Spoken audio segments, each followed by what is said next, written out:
Before we get into today's show, let me tell you about the latest deal from Mike Lindell, MyPillow. Once again, the big box stores have canceled their orders simply because they don't agree with Mike Lindell's politics. They don't like it because he supports President Trump. Well, he's going to pass that savings on to you. No more middleman. And boy, does he have some great deals on the Giza Dream sheets and the Percal bed sheets. Listen to this. Giza Dream queen size, normally $139.98. Your wholesale price, $69.99 when you use promo code Joey. King size, only $79.99. The Percal queen size, normally $89.98. Your wholesale price, $29.98 when you use promo code Joey. Just call 1-800-893-4059 or go to mypillow.com. Always use promo code Joey. Free shipping options available. This allotment's not going to last very long. When they're gone, they're gone.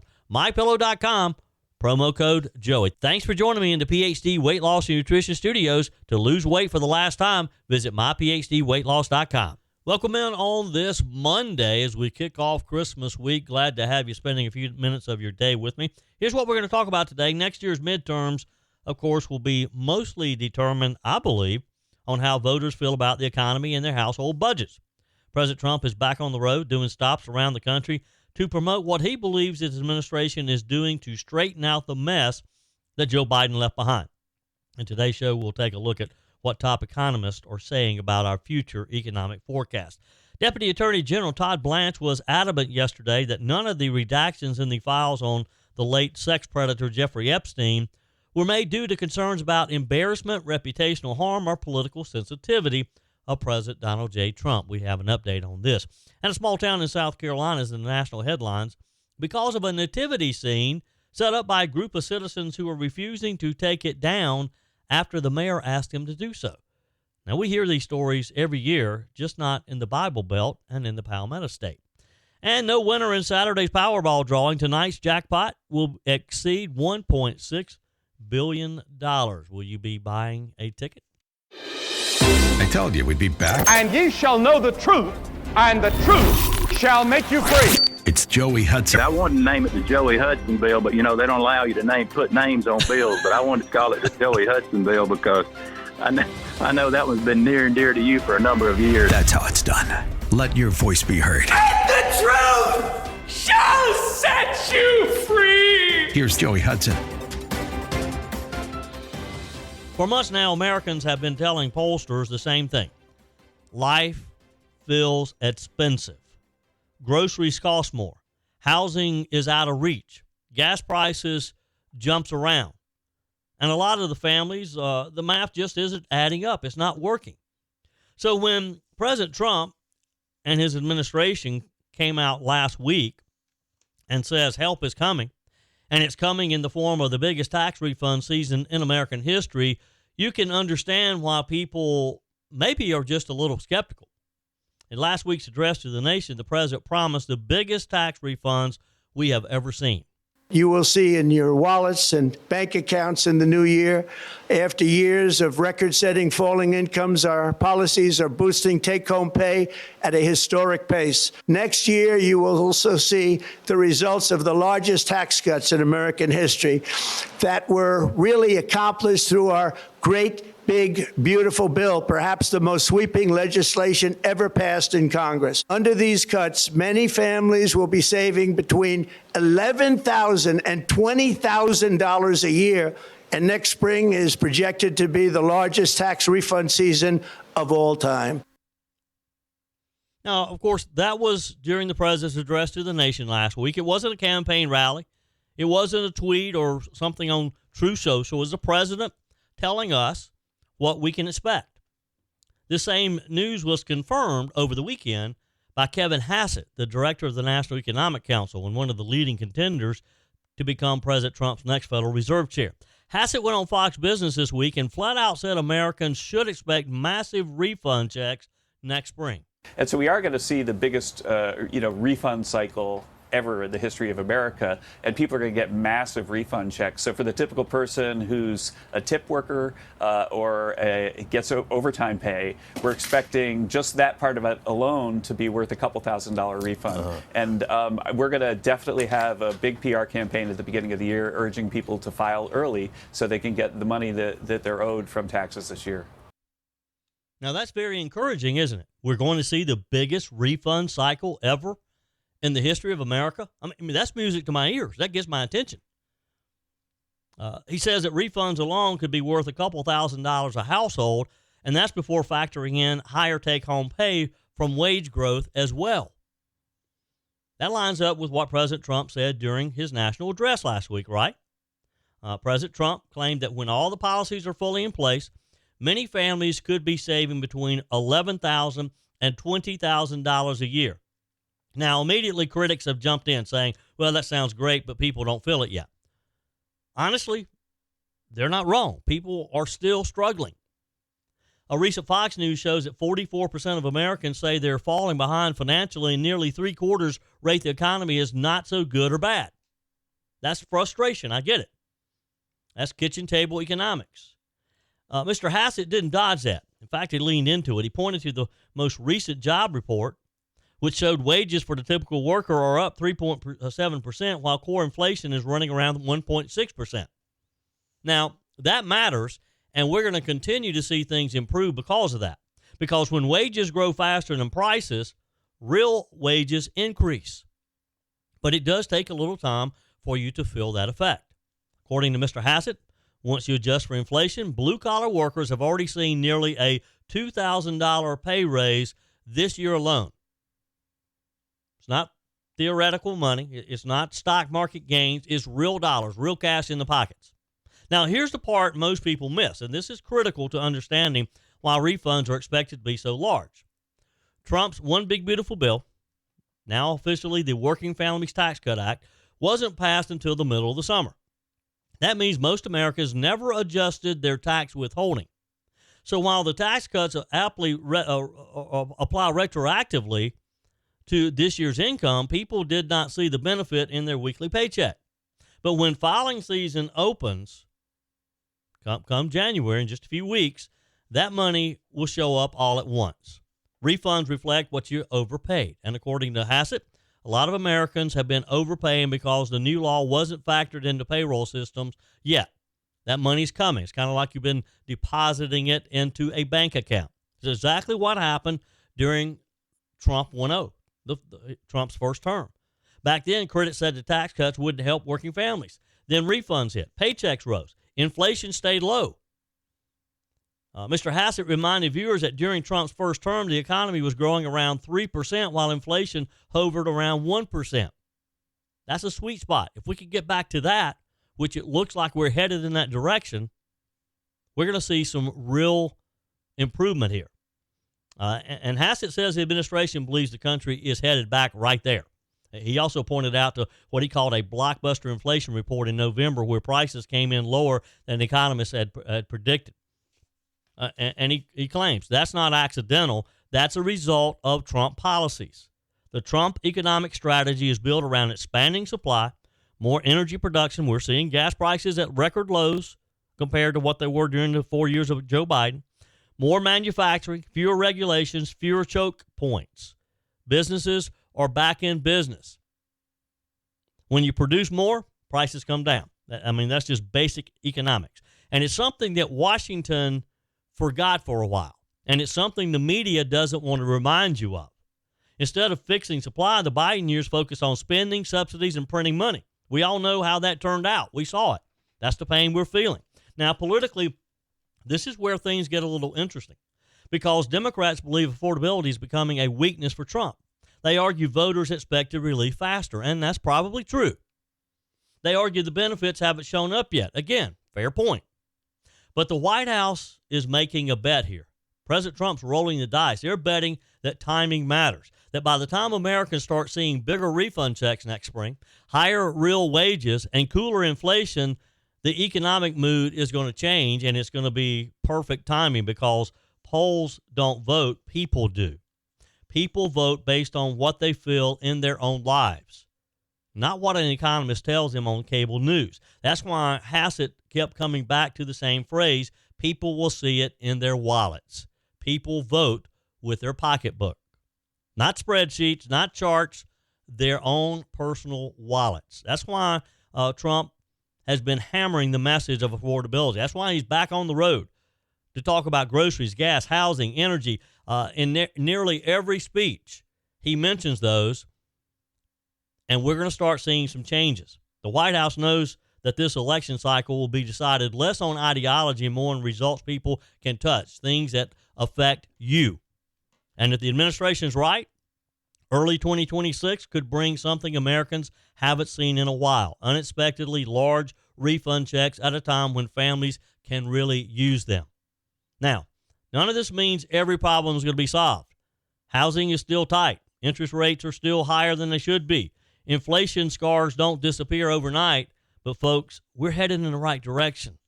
If wage growth continues and it outpaces inflation, and if refunds come in the way that the administration expects, the political conversation can shift pretty quickly from I'm falling behind to I finally caught a break. And that's because of President Donald Trump. Everyone says they'll start after the holidays, and that's exactly why most people never tackle those extra pounds at all. Joey Hudson here. Right now, PhD Weight Loss is making it easy to start before the new year with a bonus designed to get you moving now. They're adding 2 free weeks to your program. That means you can ramp up during the holidays and start the new year already working toward your goals. Those 2 free weeks mean you won't roll into January feeling behind. You'll hit January already losing, already feeling better, already in control. PhD's metabolic reset system teaches your body to burn fat first. No drugs, no starvation diets, no endless workouts, just a smarter science-based system that fits real life. And when you mention 2 weeks on the phone, they'll waive your consultation fee and pay for the cost of your food during the entire program. There's no reason to wait, no reason to repeat last year. Call PhD Weight Loss today and start 2026 already ahead. 864-644-1900. Call today. That's 864-644-1900. Or go to myphdweightloss.com. Don't wait. Do it today. Well, if you play the lottery, you're going to get another chance tonight to become a billionaire.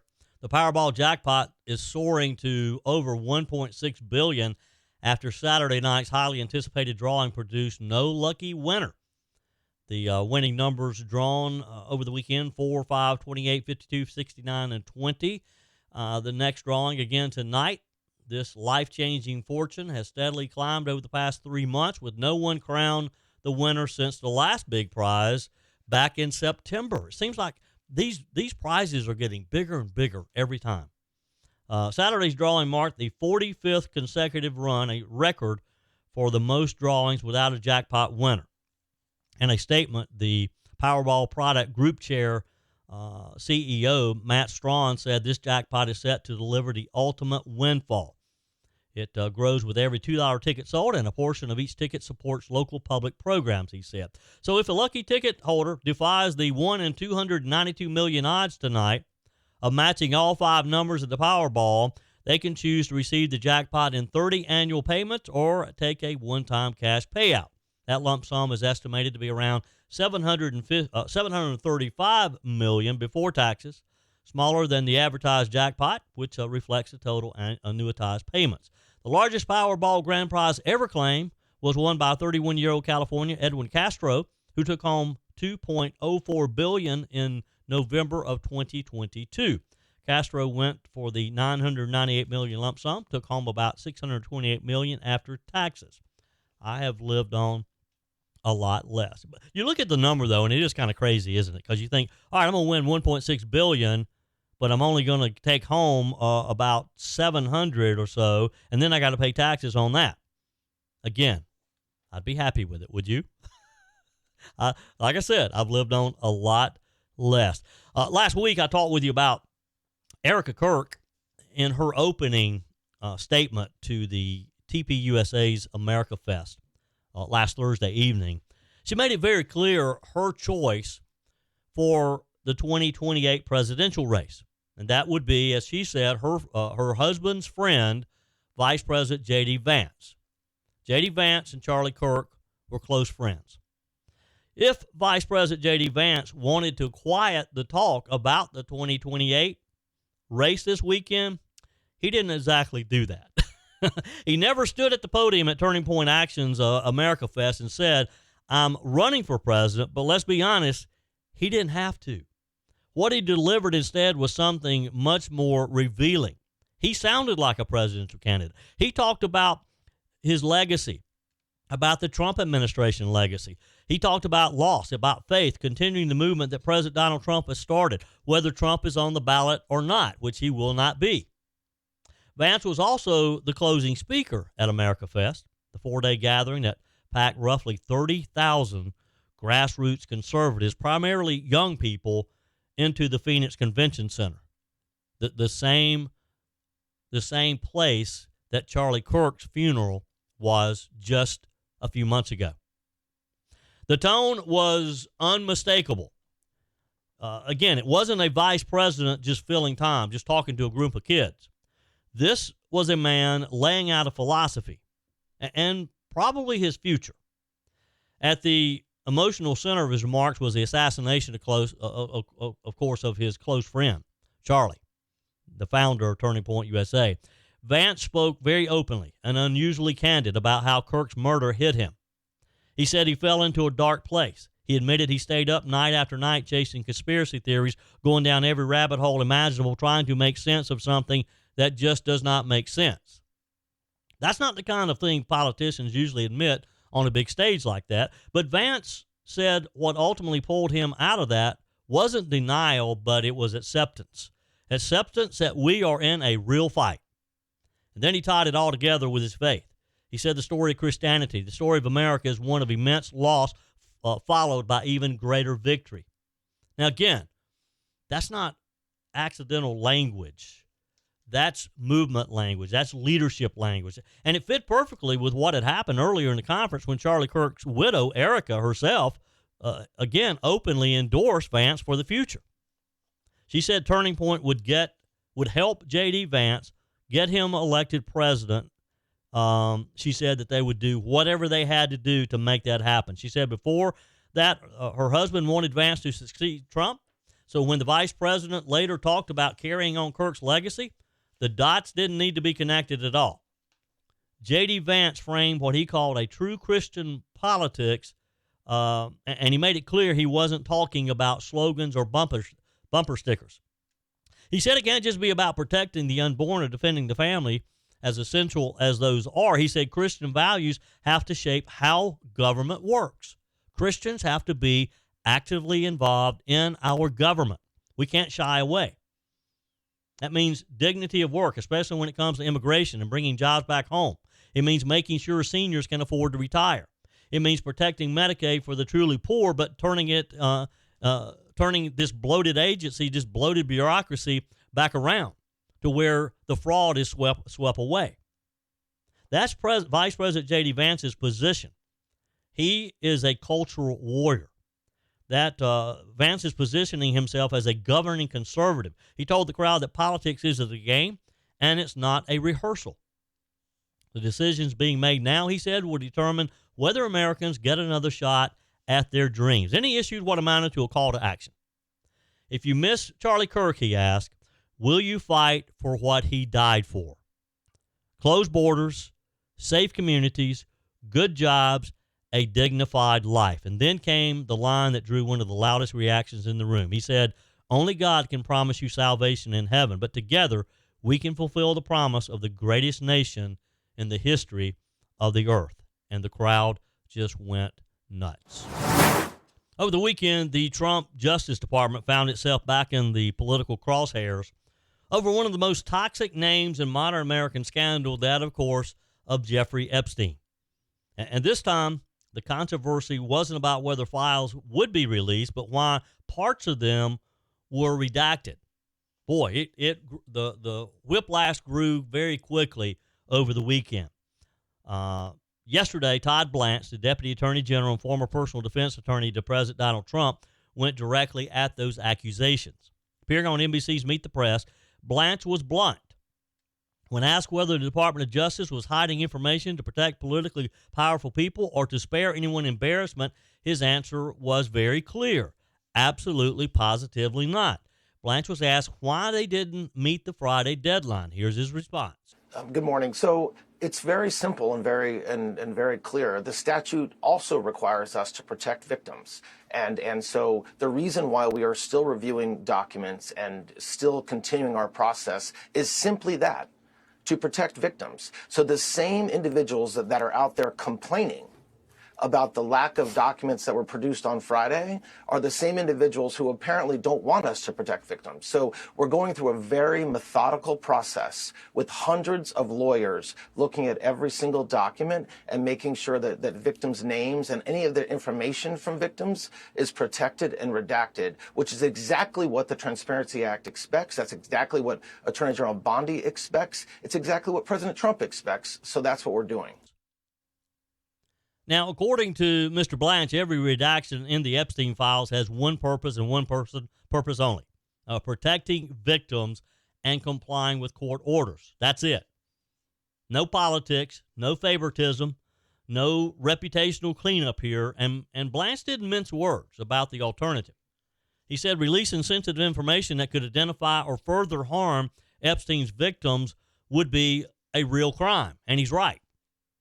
When he was pressed about what was released, Mr. Blanche again doubled down and explained they are going to protect the victims first. It's just that simple.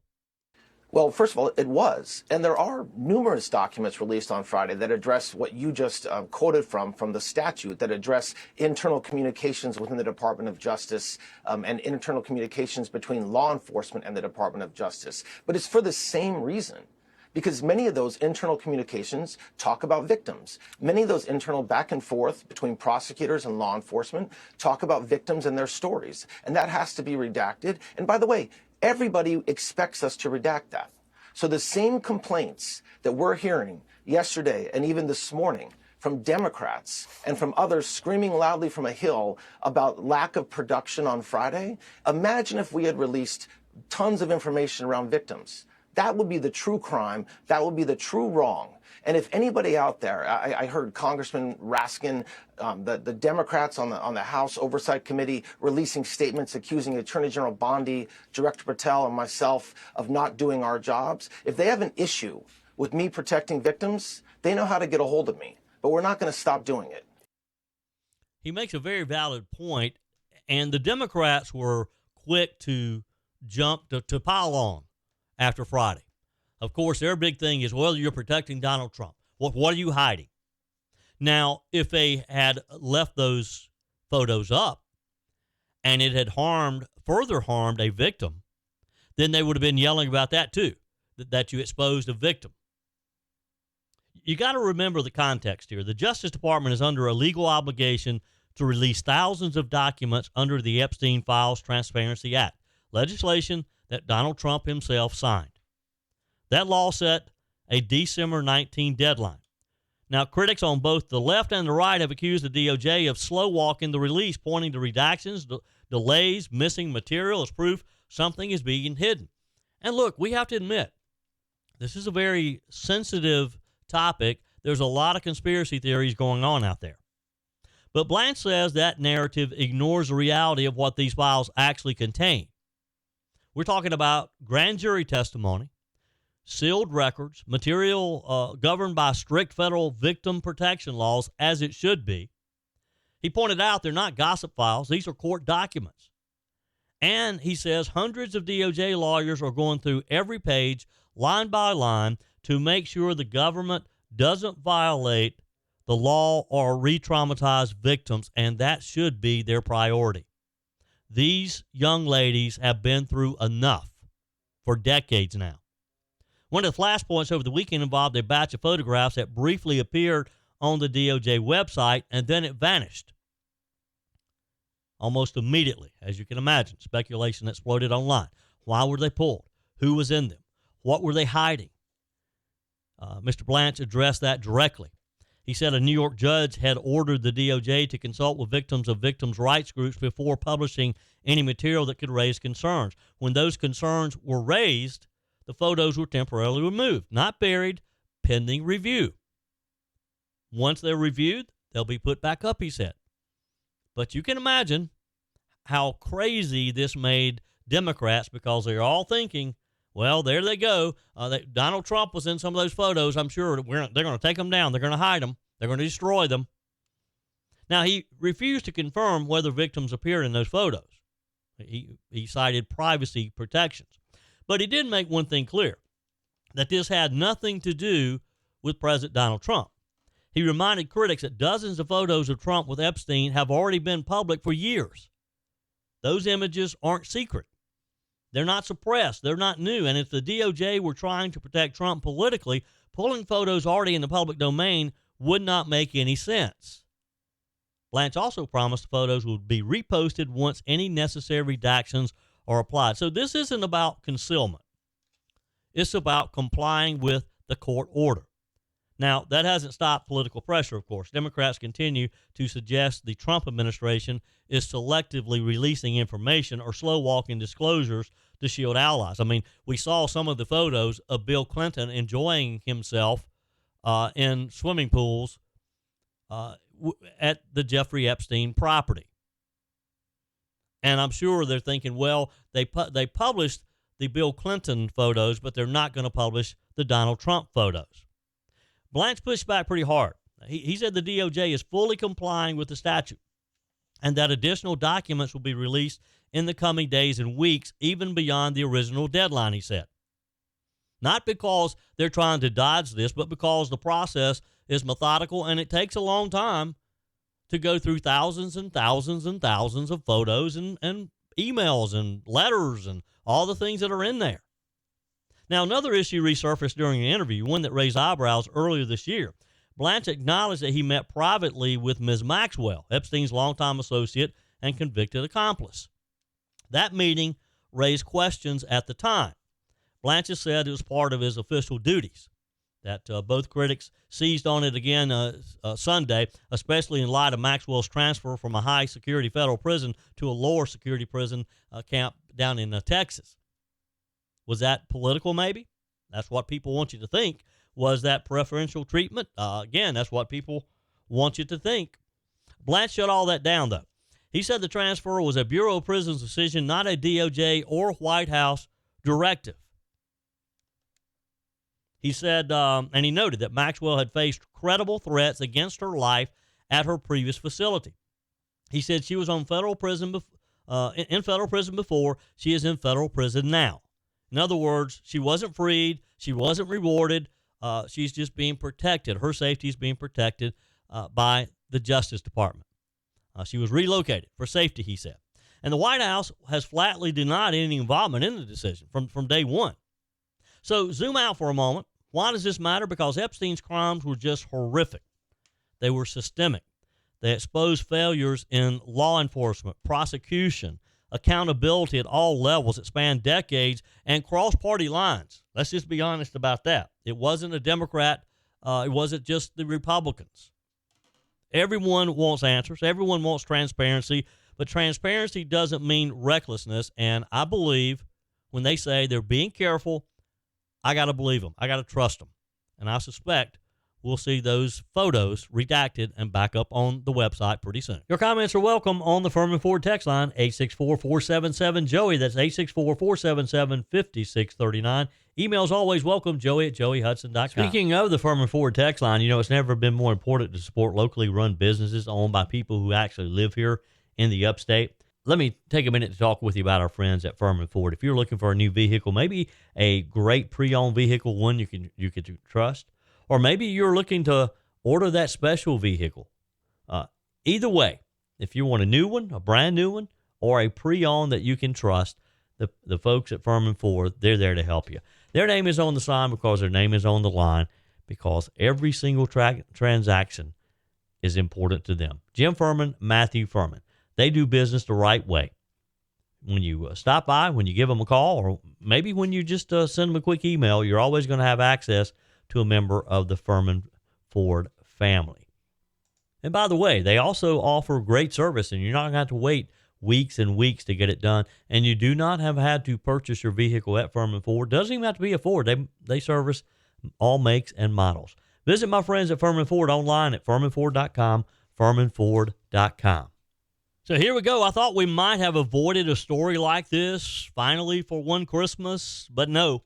Let me take you to a small town in South Carolina, the kind of place where people still wave when you pass by on the road, where churches really are on every single corner, where Christmas decorations aren't controversial, or at least they weren't until now. The town is Mullins, South Carolina, and it is a small town. This holiday season, it found itself right in the middle of a national debate over faith, public space, and what I'm going to say, common sense. And some of the leadership there evidently has no common sense. So it all started around Thanksgiving. A local volunteer, her name is Kimberly Bird, she heads up the town's beautification committee. She had a simple idea. She and a handful of volunteers wanted to dress up Mullins' new marketplace area for its very first Christmas season. Her words, she wanted it to feel like a Hallmark movie. And we've seen those Hallmark movies. Have you watched some this year? I mean, everything is just perfect. It's always about the guy who moved back from New York and found his old high school sweetheart, and you know how it's going to end. Well, they spent 2 weeks, this group did, led by Kimberly Bird. They all paid for the decorations out of their own pockets. They put up lights, wreaths, a snowman, Santa Claus, and yes, a small nativity scene. It's about 3 by 4 feet, placed in a market parking lot alongside the other decorations. Then came a text message. Miss Bird says she received a message from Miko Pickett, the mayor of Mullins, asking her to remove the nativity scene. The reason? Concerns about residents of other faiths and beliefs and what the mayor described as separation of church and state. And that's where things took a turn. Bird says she was stunned. I mean, this is the Bible Belt, right? She's lived there for more than 50 years. She says that she's never seen anything like this happen in her hometown. And here's the key point. This wasn't a giant religious monument. It wasn't the only decoration. It was just one small part of a broader Christmas display. Again, they had Santa. They had snowmen. They had all kind of lights, all the usual Christmas decorations, the whole thing. In other words, they declared Christmas in Mullins, South Carolina. Bird didn't respond by filing a lawsuit or calling a press conference. She just simply said no. Told the mayor, not going to move it. She talked with some city council members who backed her up, and she made a decision. The nativity scene stays, she said. Her reasoning, of course, was straightforward. She said, Christ is why we celebrate Christmas. That's not politics, folks. That's reality. Now, the mayor later posted on Facebook saying she only wanted the nativity moved off of public property, arguing that religious symbols don't belong there. And that argument gets thrown around a lot, often without much understanding of what the Constitution actually says. Here's why it matters. Back in 1984, the U.S. Supreme Court ruled in Lynch versus Donnelly that a nativity scene does not violate the Establishment Clause when it's part of a broader holiday display that includes secular symbols. That case involved a city-sponsored Christmas display, very similar, had reindeer, Santa Claus lights, and a nativity scene. The court said that was constitutional. In other words, the Supreme Court has already weighed in on this exact issue. So this isn't some legal gray area. It's settled law. And that's what frustrates people like Kimberly Bird and should frustrate all of us. She's not trying to impose religion on anyone. She's not telling anyone what to believe. She's saying that in a town that openly celebrates Christmas, it's absurd to single out the nativity, the very reason Christmas exists, and say that part has to go. She makes a very valid point, doesn't she? Bird even said that if the nativity is removed, she'll take down the rest of the decorations. And you can hear the emotion in her voice when she asks the question a lot of parents are asking these days. How do we explain to our kids that we have to hide our faith, that we have to hide what Christmas is actually about? The reason for the season, right? And that question resonates far beyond the small town of Mullins, South Carolina, because this story isn't really about a parking lot. It's about a pattern we see over and over again. And again, I just learned about this story. We see these types of stories year after year, seem to be seeing them more often in recent years, where faith is treated like something dangerous or offensive, while everyone else is celebrated without question. The response from the community has been overwhelming, though. Ms. Bird says that support has poured in from locals and people across the country. One city councilman, Albert Woodbury, said he sees no problem at all with the nativity staying up through the season of Christmas. Kids pass by it. Families walk by it and see it. People stop and people look. It's called a community. Even a national religious liberty law firm, Beckett, took notice. They awarded Bird their 2025 Tiny Tim Toast Award, recognizing what they called her courage in standing up for faith in public life. Their president put it plainly, in an era when government increasingly tries to scrub religion from public spaces, people like Kimberly Bird matter, and that's the heart of this story. No one's saying the government should establish a church. No one is forcing anyone to pray. No one is banning other beliefs. If you want to celebrate another religion, you are free to do so. What people are saying is this Christmas holiday, it's a religious holiday. Always has been. And pretending otherwise doesn't make us more inclusive. It just makes us dishonest if we want to be honest about it. A nativity scene next to Santa Claus doesn't violate the Constitution. It's just reality of what season we are celebrating. And in a small South Carolina town, a volunteer like Kimberly Bird, who just wanted a Hallmark-style Christmas, reminded a lot of Americans of something that's very important and something that we all need to remember, and that's something that we all support. You don't have to be loud. In her case, she didn't really say anything. She just ignored the mayor, which frustrated the mayor, I'm sure. You don't have to be angry. She never raised her voice. She was just steadfast in her belief. You just have to be willing to stand your ground like Kimberly Bird did. Be proud of the Christ that we celebrate the birth of. Sometimes the biggest cultural battles start with something very small, like a 3x4 foot nativity scene in a small town like Mullins, South Carolina. And sometimes those battles tell us exactly where we are as a country, tell us where we are as a Christian community.